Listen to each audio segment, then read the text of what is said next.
Hello दोस्तों, कैसे हैं आप सब। उम्मीद करते हैं आप सभी अच्छे होंगे। दोस्तों, करंट अफेयर्स की फुल पत्ती वाली क्लास की रिवीजन क्लास में आप सभी का एक बार फिर से स्वागत है। आइए आज वीडियो को स्टार्ट करते हैं। आज का पहला प्रश्न है, हाल ही में अमेरिका ने किस देश के साथ अपना पहला ऐतिहासिक परमाणु रक्षा समझौता वाशिंगटन घोषणा पत्र पर हस्ताक्षर किया है। दक्षिण कोरिया के साथ यह हस्ताक्षर किया है।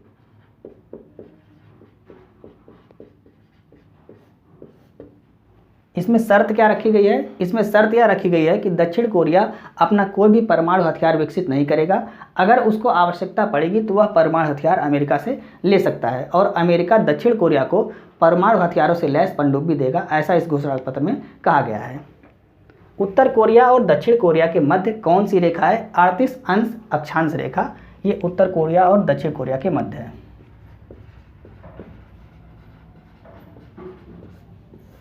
38 अंश अक्षांश रेखा ये उत्तर कोरिया और दक्षिण कोरिया के मध्य है।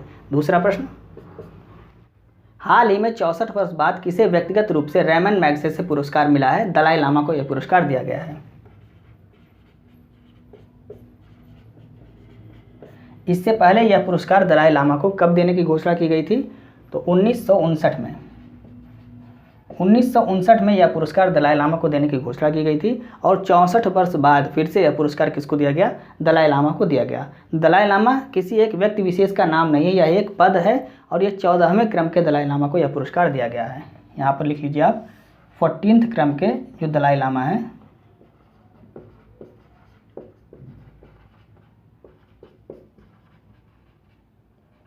इनको यह पुरस्कार दिया गया है जो 14वें क्रम के दलाई लामा है। यह कोई एक व्यक्ति विशेष नहीं है, यह एक पद है, इसको आप ध्यान दीजिएगा। और 14वें क्रम के दलाई लामा को यह पुरस्कार दिया गया है। पहली बार 1959 में यह पुरस्कार देने की घोषणा की गई थी। उसके बाद 2023 में 64 वर्ष बाद यह पुरस्कार इनको दिया गया है। पहले भारतीय कौन है जिनको यह पुरस्कार दिया गया है? तो विनोबा भावे यह पहले भारतीय हैं।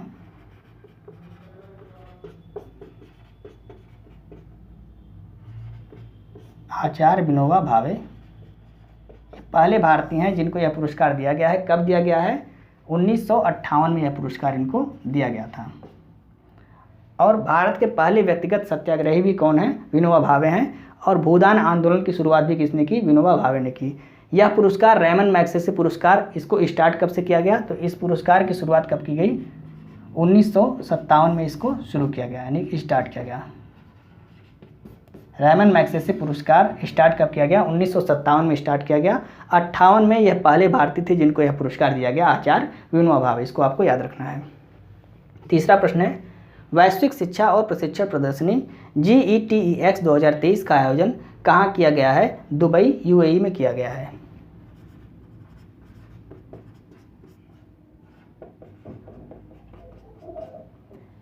इसका आयोजन कब किया गया? 26 से 28 अप्रैल के बीच किया गया।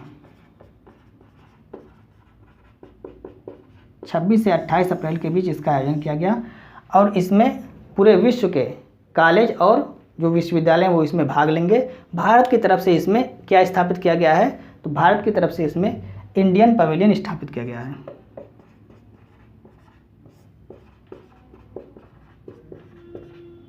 भारत की तरफ से इसमें इंडियन पवेलियन स्थापित किया गया है। उद्देश्य क्या है इसका?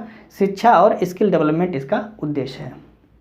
चौथा प्रश्न, हाल ही में भारत सरकार ने किस सार्वजनिक क्षेत्र के उद्यम को नवरत्न का दर्जा प्रदान किया है? RVNL यानी कि रेल विकास निगम लिमिटेड।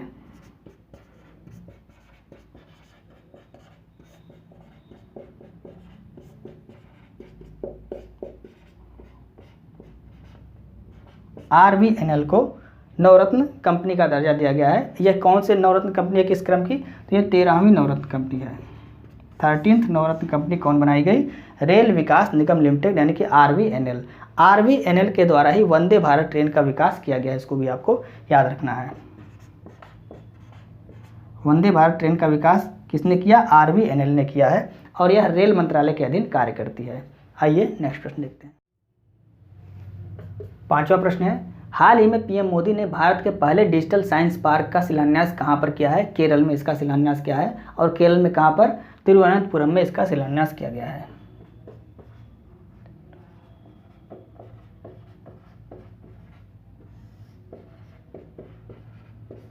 तिरुवनंतपुरम में इसका शिलान्यास किया गया है। और इसी समय केरल की पहली वंदे भारत ट्रेन को भी हरी झंडी दिखाई गई पीएम मोदी के द्वारा। कहाँ से कहाँ तक चलाई जाएगी? तो तिरुवनंतपुरम से कसारगोड़ के बीच यह चलाई जाएगी।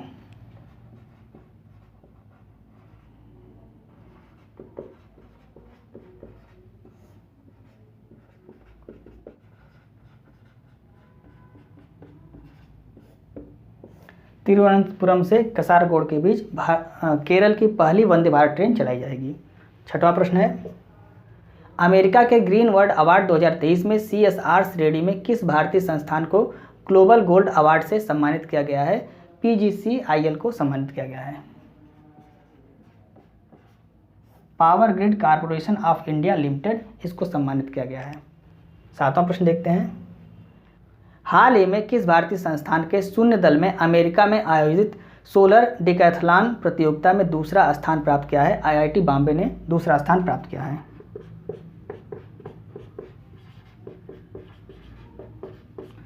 IIT बॉम्बे को दूसरा पुरस्कार क्यों दिया गया है? क्योंकि इसने जीरो एनर्जी हाउस को विकसित किया है।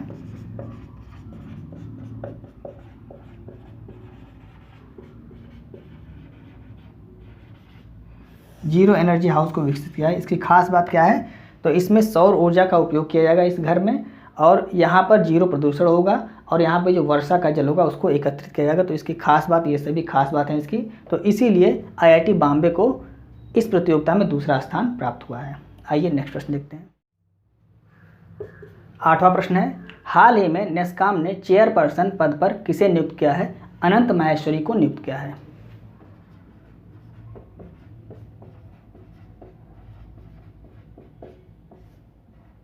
अनंत माहेश्वरी को चेयरपर्सन के पद पर नियुक्त किया है। इनसे पूर्व में कौन थे? तो इनसे पूर्व में कृष्णन रामानुजन थे।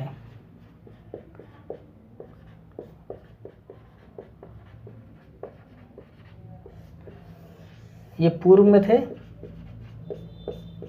और इनके बाद किसको बनाया गया है चेयरपर्सन? अनंत माहेश्वरी को बनाया गया है। नौवां प्रश्न, केरल में खेले गए तीसरे हीरो सुपर कप 2023 की विजेता टीम कौन सी है? ओडिशा इसकी विजेता टीम है।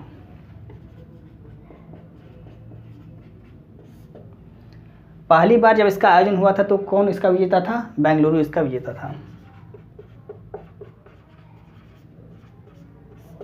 दूसरी बार गोवा इसका विजेता था, और तीसरी बार विजेता कौन है? ओडिशा इसका विजेता है। उप विजेता कौन है? उप विजेता बेंगलुरु है।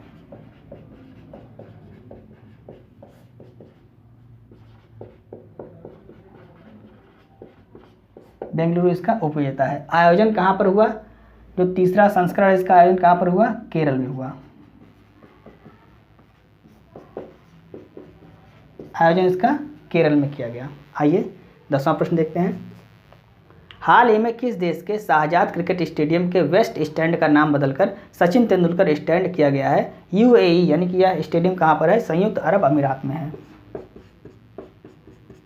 नाम परिवर्तित क्यों किया गया है? क्योंकि सचिन तेंदुलकर का अभी हाल ही में 50 वर्ष पूरा हुआ है, और उसी के उपलक्ष्य में जो वेस्ट स्टैंड है इसका नाम बदलकर क्या किया गया है? सचिन तेंदुलकर स्टैंड कर दिया गया है। क्यों किया गया है? क्योंकि 1998 में यहाँ पर भारत और ऑस्ट्रेलिया के बीच एक 3 मैचों की सीरीज हुई थी, जिसमें सचिन तेंदुलकर ने धुआंधार पारी खेली थी और 2 शतक लगाए थे, जिसकी वजह से भारत ने उस सीरीज को जीत लिया था। तो उसी की याद में यहाँ पर जो वेस्ट स्टैंड है इसका नाम बदलकर सचिन तेंदुलकर स्टैंड कर दिया गया है। तो ये थे आज की फूल पत्ती वाली क्लास के 10 महत्वपूर्ण प्रश्न, जिसको हमने कम समय में आपको रिवाइज कराने की पूरी कोशिश की। उम्मीद है आपको वीडियो अच्छी लग रही होगी। यदि आपको वीडियो अच्छी लग रही है तो आप इसे अपने दोस्तों को भी शेयर करें, और वीडियो को लाइक और सब्सक्राइब करना ना भूलें। मिलते हैं नेक्स्ट वीडियो में। जय